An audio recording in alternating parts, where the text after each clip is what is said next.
اس لیے جو صاحب عقل آدمی ہو اس کی سوچ وہاں پہنچتی ہے جہاں عام بندے کی نہیں پہنچتی. ذہین آدمی، عقل مند آدمی عام گفتگو میں بھی ایسی بات کر جاتا ہے کہ دوسرا حیران ہو جاتا ہے. چنانچہ ایک شاعر گزرا ہے انوری، اس کو بادشاہ نے گھوڑا دیا اور اللہ کی شان کہ گھوڑا اس نے گھر لایا تو گھوڑا رات کو مر گیا. اب اگلے دن انوری جب بادشاہ کے دربار میں گیا تو بادشاہ نے پوچھا بھئی گھوڑے کا حال سناؤ.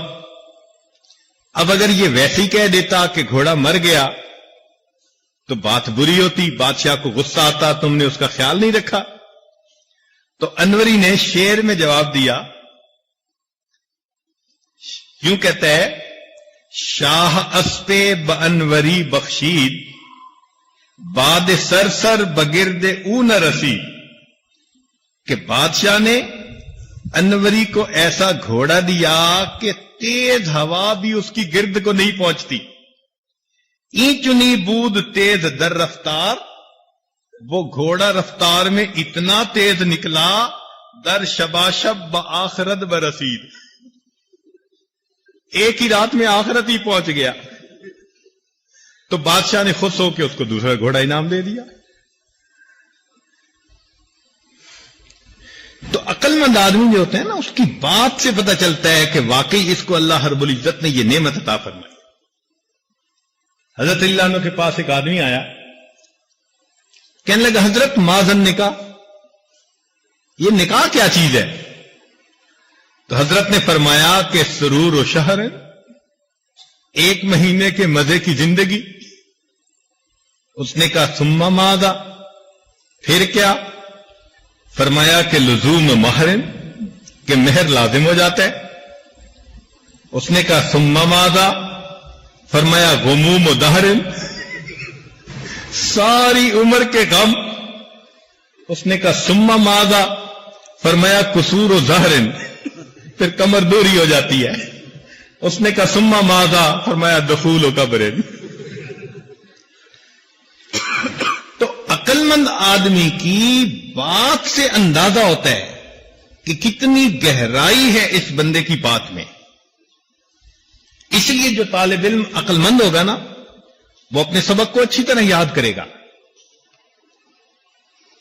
اس کا سبق اسے بھولے گا نہیں. ایک دفعہ وہ دہرائے گا، تکرار کر لے گا. جیسے النقش کل حجر ہوتا ہے نا، اس طرح اس کے دماغ پر وہ بات نقش ہو جائے گی. اب ایک چھوٹی سی بات بتاتا ہوں کہ تفسیر ہے جلالین شریف، دو بزرگوں نے اسے لکھا. ایک جلال الدین سیوطی رحمت اللہ علیہ اور ایک جلال الدین محلی رحمت اللہ علیہ. ایک نے بھی 15 پارے لکھے اور دوسرے نے بھی 15 پارے. تو طلباء اکثر بھول جاتے ہیں کہ محلی نے کون سے لکھے اور سیوطی نے کون سے لکھے. اب اس کو یاد رکھنا مشکل کام نظر آتا ہے، بھول ہو جاتی ہے. اس کا ایک آسان سا نقطہ بس بتا دوں کہ سیوطی کی سین اور محلی کی میم. تو سین اور میم میں سے پہلے کون سی ہے؟ سین آتی ہے نا حروف ابجد میں، میم بعد میں آتی ہے. تو معلوم ہوا کہ سیوطی نے الف لام میم سے لے کر 15 پارے لکھے اور محلی نے فاتحہ اور کہف سے لے کر آخر تک لکھ دی. اب یہ دیکھو، یہ اس کو عقل کہتے ہیں کہ ایک نقطہ ایسا نکال لیا کہ اس کے بعد آپ کو پوری زندگی یہ بات بھول نہیں سکتی. چنانچہ حدیث پاک میں آتا ہے کہ نبی علیہ السلام جب معراج پر تشریف لے گئے تو ہر آسمان پر کسی نہ کسی نبی علیہ السلام سے ان کی ملاقات ہوئی. اب 7 آسمان پر کن کن سے ملاقات ہوئی، یہ 7 نام یاد رکھنے بڑے مشکل. جب بھی یاد کریں بھول جاتے ہیں. کیسے یاد کریں؟ اب ایک نقطہ سن لیجئے کہ ان تمام انبیاء کے جو نام ہیں ان کے پہلے حروف کا ایک لفظ بنا دیا، آیاہما۔ اب ایک لفظ یاد کر لیں، آیاہما، تو پہلے الف سے آدم علیہ السلام، پھر عین سے عیسیٰ علیہ السلام، پھر یا سے یحییٰ علیہ السلام، پھر الف سے ادریس علیہ السلام، پھر ہا سے ہارون علیہ السلام، پھر میم سے موسیٰ علیہ السلام، اور آخری الف سے ابراہیم علیہ السلام۔ اب ایک لفظ سے آپ کو 7 نام ایک مرتبہ یاد ہو گئے، یہ عقل ہوتی ہے۔ تو اچھے طالب علم کیا ہوتے ہیں کہ وہ بھی جو نکات ہوتے ہیں نا اپنے اسباق کے، ان کے ایسے لفظ بنا لیتے ہیں، اشارے بنا لیتے ہیں کہ پورا کا پورا سبق 1-2 لفظوں میں سمٹ کے آ جاتا ہے۔ یہ عربی پڑھنے والے طلباء ماشاءاللہ بڑے ذہین ہوتے ہیں۔ آج کل عام ایک تاثر بن گیا ہے کہ جی عربی پڑھنے والے طلباء تو وہ ہوتے ہیں کہ جو اور کچھ کر نہیں سکتے۔ ایسی بات نہیں ہے، یہ تاثر بہت پہلے کا ہے۔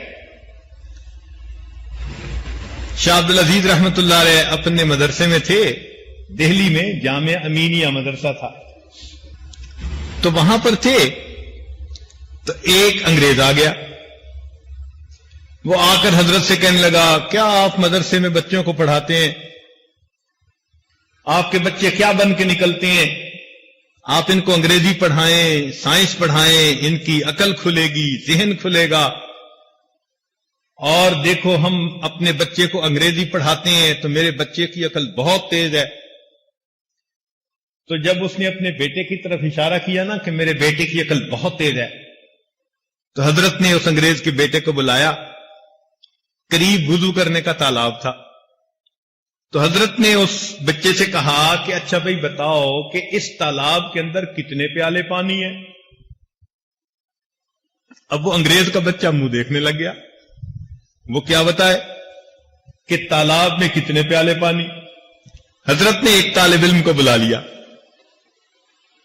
ایک طالب علم کو بلا لیا اور اس کو بلا کر کہا کہ بچے بتاؤ اس تالاب میں کتنے پیالے پانی؟ اس نے کہا حضرت اگر تو پیالہ ہو اتنا بڑا جتنا تالاب 1 پیالہ پانی، آدھا بڑا ہو تو 2 پیالے پانی۔ ایک انگریز دہریہ تھا، عام طور پر دہریے بھی ہوتے ہیں اور تھا بھی کانا، تو کسی عالم سے ملا اور بحث کرنے لگ گیا اللہ تعالیٰ کے وجود پر۔ کہنے لگا جی اللہ تعالیٰ موجود نہیں ہے۔ وہ عالم کہیں کہ اللہ تعالیٰ موجود ہے، اس نے سب کائنات کو پیدا کیا، تو کہنے لگا نہیں نہیں، مجھے تو میرے والدین نے پیدا کیا۔ تو جب انگریز نے کہا نا کہ مجھے تو میرے والدین نے پیدا کیا، تو وہ عالم ہنس پڑے۔ تو یہ پوچھتے ہیں کہ آپ ہنس کیوں پڑے؟ وہ کہنے لگے اب مجھے بات سمجھ میں آئی کہ میرے اللہ نے تجھے کانا پیدا کیوں کیا۔ اس نے کہا کیوں کیا؟ کہنے لگا اس لیے کہ ایک آنکھ میں نے بنائی، دوسری آنکھ اپنی ماں باپ سے بنوا لے۔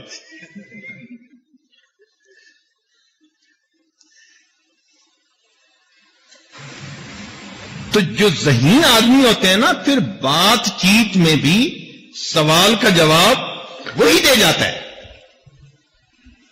اسی طرح کا ایک واقعہ کہ ایک انگریز آیا اور آ کے مدرسے کے استاد سے کہنے لگا یہ عربی پڑھنے والے یہ سارے کے سارے سر کیوں منڈواتے ہیں؟ تو وہ سمجھدار تھے، کہنے لگے اچھا یہ بتائیں یہ انگریزی پڑھنے والے سارے کے سارے داڑھی کیوں منڈواتے ہیں؟ اب اس کے پاس کوئی جواب نہیں۔ تو مطلب صرف ان باتوں کے کرنے کا کہ جس کو اللہ رب العزت نے یہ نعمت دی ہوتی ہے نا، وہ بات کی تہ کو پہنچتا ہے اور بندے کو اس کا جواب دے دیتا ہے۔ ہمارے یہاں کا ایک مشہور واقعہ ہے کہ پہلے زمانے میں یہاں انگریز رہتے تھے، تو وہاں نوکر تھا ہمارا ایک دیسی بندہ یہیں کا، تو کسی بات پہ وہ غصے ہو گیا اور غصے ہو کے کہتا ہے کہ جاؤ جہنم میں. تو وہ بیچارہ نوکر تھا، وہ باہر چلا گیا. تو تھوڑی دیر کے بعد پھر واپس آنا ہی تھا. تو انگریز نے پوچھا تجھے میں نے کیا کہا تھا؟ انہوں نے کہا جی آپ نے کہا تھا جاؤ جہنم میں. پھر گئے کیوں نہیں؟ کہنے لگا جی میں باہر تو نکلا تھا تو وہاں سب انگریزوں نے قبضہ کیا ہوا ہے، مجھے کوئی جاننے ہی نہیں دیتا. سلطان عبد الحمید ترکی کے بادشاہ گزرے ہیں، بہت نیک آدمی تھے. اور اللہ کی شان کہ ترکی جو ہے نا وہ چاروں طرف سے یورپ میں گھرا ہوا ہے، چاروں طرف سے. چنانچہ ایک مرتبہ جرمنی کا بادشاہ اس سے ناراض ہوا تو ناراضگی میں اس نے خط لکھا. اس نے کہا کہ تم ہمارے درمیان اس طرح گھرے ہوئے ہو جس طرح کے دانتوں کی مضبوط دیوار کے اندر زبان گھری ہوتی ہے. یعنی اس کو دھمکی دینا مقصد تھا کہ تم ہمارے درمیان اس طرح گھرے ہوئے ہو جس طرح دانتوں کی مضبوط دیوار کے اندر زبان گھری ہوتی ہے. تو سلطان حبیب نے جواب دلوایا کہ جناب دانت ہمیشہ گر جایا کرتے ہیں، زبان کو کچھ نہیں ہوا کرتا. تو بندہ غور کرے تو ہوتا تو ایسے ہی ہے نا کہ وقت کے ساتھ ساتھ زبان تو کچھ نہیں ہوتا اور دانت تو پھر ٹوٹ ہی جاتے ہیں. تو جس کو اللہ رب العزت نے یہ نعمت دی ہو، چنانچہ ایک عالم تھے تو ان کو ایک انگریز کہنے لگا آؤ ہم تم ایک متفقہ بات پہ عمل کر لیں. اس نے کہا کیا؟ کہنے لگا کہ میں بھی عیسیٰ علیہ السلام کو مانتا ہوں، تم بھی عیسیٰ علیہ السلام کو مان لو، عیسائی بن جاؤ، بس ہم تم متفق ہو جائیں گے. اب یہ بات کتنی اس نے عجیب دی، لیکن وہ طالب علم ذرا سمجھدار تھا. کہنے لگا کہ متفق اس کو نہیں کہتے کہ تم عیسائی ہو اور میں بھی تمہارے ساتھ ہو جاؤں تو ہم دو متفق ہوئے، تو دو کی جگہ تین متفق کیوں نہ ہو؟ اس نے کہا تین کیسے؟ اس نے کہا دیکھو میں بھی نبی علیہ السلام کو مانتا ہوں، پیغمبر اپنا، اور تمہارے نبی علیہ السلام نے بھی ہمارے پیغمبر کو مانا، من بعد اسمہ احمد، تو انہوں نے بھی تسلیم کر لیا. اب تم بھی اگر مسلمان ہو جاؤ تو ہم تینوں ایک بات پر متفق ہو جائیں گے. سو دو کی بجائے تین متفق کیوں نہ ہو؟ تو جس کو اللہ رب العزت نے یہ نعمت دی ہوتی ہے وہ پھر آگے بات کا بھی جواب دے سکتے ہیں. یہ ایسے ہی ہے جیسے ایک انگریزی جان نے پوچھا تھا کہ بتاؤ آسمان پہ عرش پہ ستارے کتنے؟ تو طالب نے کہا کہ مجھے تو نہیں پتا. کہ خاک پڑھتے ہو، تمہیں عرش کے ستاروں کا نہیں پتا؟ اس نے کہا جی اچھا آپ بتائیں سمندر میں مچھلیاں کتنی ہیں؟ کہتے ہیں مجھے بھی نہیں پتا. اس نے کہا تمہیں فرش کا پتہ نہیں، تم عرش کی باتیں کرتے پھرتے ہو. اس عقل کو استعمال کرنے سے انسان اپنے علم سے فائدہ اٹھا سکتا ہے. چنانچہ شاہ جہاں کا ایک بیٹا تھا، شاہ جہاں کے بیٹوں کو پڑھانے کے لیے ایک استاد آتا تھا، سعد اللہ خان اس کا نام تھا، اور تھا طالب علم، غریب گھرانے کا تھا، بچوں کو اچھا پڑھاتا تھا، بچے بڑے خوش ہوتے تھے. چنانچہ بچوں نے اپنے والد کے سامنے تذکرہ کیا کہ ہمارا جو ٹیوشن پڑھانے والا ہے نا وہ بڑا ذہین اور اچھا ہے. تو بادشاہ نے اس کی چیکنگ کے لیے اس کو لائبریری کا انچارج بنا دیا کچھ دنوں کے لیے. جب جا کر دیکھا تو لائبریری بہت صاف ہے، ہر کتاب کے اوپر ریشمی غلاف چڑھا ہوا ہے اور بہت ہی عجیب منظر ہے. اس نے کہا کہ سعد اللہ یہ تم نے کیا کیا؟ کوئی خرچہ بھی نہیں ہوا اور کتابیں بھی محفوظ ہو گئیں. اس نے کہا جناب آپ کو جو لوگ درخواستیں پیش کرتے تھے نا وہ ریشمی غلافوں میں لپیٹ لپیٹ کے پیش کرتے تھے. لوگ ان غلافوں کو کباڑ بنا کے پھینک دیتے تھے. میں نے اتنا کہا کہ یہ مجھے لائبریری کے لیے چاہیے اور میں نے ان کو کتابوں کا غلاف بنا دیا جس سے کہ میری ساری کی ساری لائبریری کی کتابیں محفوظ ہو گئی. اس نے کہا یہ تو بڑا سمجھدار ہے، چلو اس کو مرغی خانے کا انچارج بنا کے دیکھتے ہیں. اس نے سعد اللہ خان کو مرغی خانے کا انچارج بنا دیا. کچھ عرصے کے بعد دیکھا تو مرغیاں بہت موٹی تازی اور خرچہ بھی کوئی نہیں. بادشاہ بڑا حیران کہ خرچہ بھی کوئی نہیں اور مرغیاں بھی موٹی تازی. سعد اللہ خان یہ کیا کیا؟ اس نے کہا بادشاہ سلامت، آپ کے دسترخوان پر اتنے مہمان آتے تھے کہ ان کے بچے ہوئے کھانے کو لوگ نالی میں بہا دیا کرتے تھے. میں نے صرف ان کو اتنا کہا کہ دسترخوان کا جو ٹکڑا بچا ہو، جو چیز بچے، بس وہ محفوظ کر لی جائے. وہ ساری کی ساری خوراک اتنی تھی کہ آپ کے مرغی خانے کی ساری مرغیاں ہی اس پر پلتی رہی. بادشاہ پڑا ہے نا، اچھا اتنا سمجھدار ہے. اللہ کی شان کہ اسی دن شاہ جہان کو خط ملا بادشاہ ایران کا. بادشاہ ایران نے خط لکھا تھا کہ تم اپنا نام بدلو اس لیے کہ تم شاہ ہند ہو. تم اپنے آپ کو شاہ جہاں کیوں لکھتے ہو؟ شاہ جہاں کا تو مطلب کہ تم ہمارے ملک کے بھی بادشاہ ہو. اگر تم نے نام نہ بدلا تو میں تمہارے ملک پہ چڑھائی کر دوں گا. اب شاہ جہاں بڑا پریشان کہ کروں تو کیا کروں. اس کے ذہن میں خیال آیا کہ وہ سعد اللہ جو ہے اس سے میں بات کرتا ہوں. چنانچہ سعد اللہ کو بلا کر کہا کہ دیکھو بھئی ایک مصیبت آ پڑی ہے. سعد اللہ نے اس کا جواب لکھوا دیا فارسی میں. جب بادشاہ کو ملا تو ایران کا بادشاہ بہت مطمئن ہو گیا. اب بادشاہ کو بڑی حیرانی ہوئی کہ بھئی اس نے جواب میں لکھا کیا ہے. تو اس نے سعد اللہ کو بلا کے پوچھا کہ سعد اللہ تم نے جواب میں کیا لکھا؟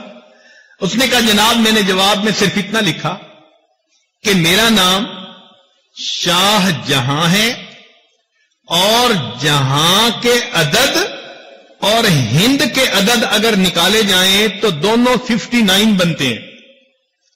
تو چونکہ میں شاہ ہند ہوں اور جتنے عدد ہند کے ہیں اتنے جہاں کے ہیں تو میں نے برابر ہند یعنی عدد والے لفظ کو استعمال کر لیا ہے. اس لیے آپ کو گھبرانے کی کوئی ضرورت نہیں. یہ بادشاہ کو بات سمجھ آ گئی اور لڑائی کا خطرہ ٹل گیا. نتیجہ کیا ہوا کہ اس نے سعد اللہ کو اپنا وزیر بنا لیا. چنانچہ شاہ جہان کے دور میں سعد اللہ خان بہت عزت والا وزیر گزرا ہے. تھا طالب علم. عقل سمجھ نے اس کو ایک چھوٹی سی جگہ سے اٹھا کر اتنی بڑی کرسی کے اوپر بٹھا دیا. تو آج آپ لوگ بھی اگر اسی طرح اپنی سمجھ سے کام لیں تو اللہ رب العزت آپ کو بھی زندگی میں بلندیاں عطا فرما سکتا ہے. اسی لیے جو سمجھدار آدمی ہوتے ہیں نا وہ بات کو بہت جلدی ادھر سے ادھر کر لیتا ہے. ایک مرتبہ عطا اللہ شاہ صاحب بخاری رحمۃ اللہ نا مجمع میں تقریر کر رہے تھے. اب مسلمان بھی تھے اور ہندو بھی تھے. تو انہوں نے ایک معمولی سا سوال، کوئی 2-4 کی ضرب تھی، تو ان کا خیال تھا کہ بلا لیں گے. انہوں نے ایک مسلمان کو کر کے پوچھا کہ تم جواب دو. وہ جواب نہ دے سکا. اور ہندو سے پوچھا تو ہندو نے جواب دے دیا. اب بات تو الٹ ہو گئی تھی نا کہ ہندو نے جواب دے دیا اور مسلمان نے نہ دیا، مگر تھے عقل مند. انہوں نے فوراً بات کو پلٹا. کہنے لگا او مسلیو تسی اتھے بھی بے حسابے تے اگے بھی بے حسابے، یا بھی بے حساب آگے بھی بے. اب دیکھیں کیا کیا انہوں نے، اصل میں انہوں نے اپنی عقل کا استعمال کیا. تو میں یہ چھوٹی چھوٹی مثالیں طلباء کو اس لیے دے رہا ہوں کہ یہ سمجھیں کہ جو سمجھدار بندہ ہوتا ہے اس کی عقل اس کو زندگی کے ہر قدم پر کام آتی ہے، ہر قدم پر کام آتی ہے. اس لیے یہ نعمت اللہ رب العزت جس کو عطا فرما دے وہ اللہ تعالیٰ کا شکر ادا کرے. چنانچہ کہتے ہیں کہ ایک مسلمان عالم تھے مگر نابینا تھے. تو انگریز ان سے سوال پوچھنے آیا. انہوں نے کہا کہ بھئی اس میں بھی حکمت ہے، اس میں بھی حکمت ہے، اس میں بھی حکمت ہے. تو اب اس کو بڑا غصہ آیا انگریز کو. اس نے کہا اچھا یہ بتاؤ تم جو اندھے ہو تو تمہارے اندھے پیدا ہونے میں کیا حکمت ہے؟ تو وہ کہنے لگے کہ میرے اندھے پیدا ہونے میں یہ حکمت ہے کہ تیرے جیسے بندے کی شکل نہ دیکھ سکوں۔ اس کو کیا کہتے ہیں؟ اس کو کہتے ہیں انسان کی سمجھ، انسان کی عقل۔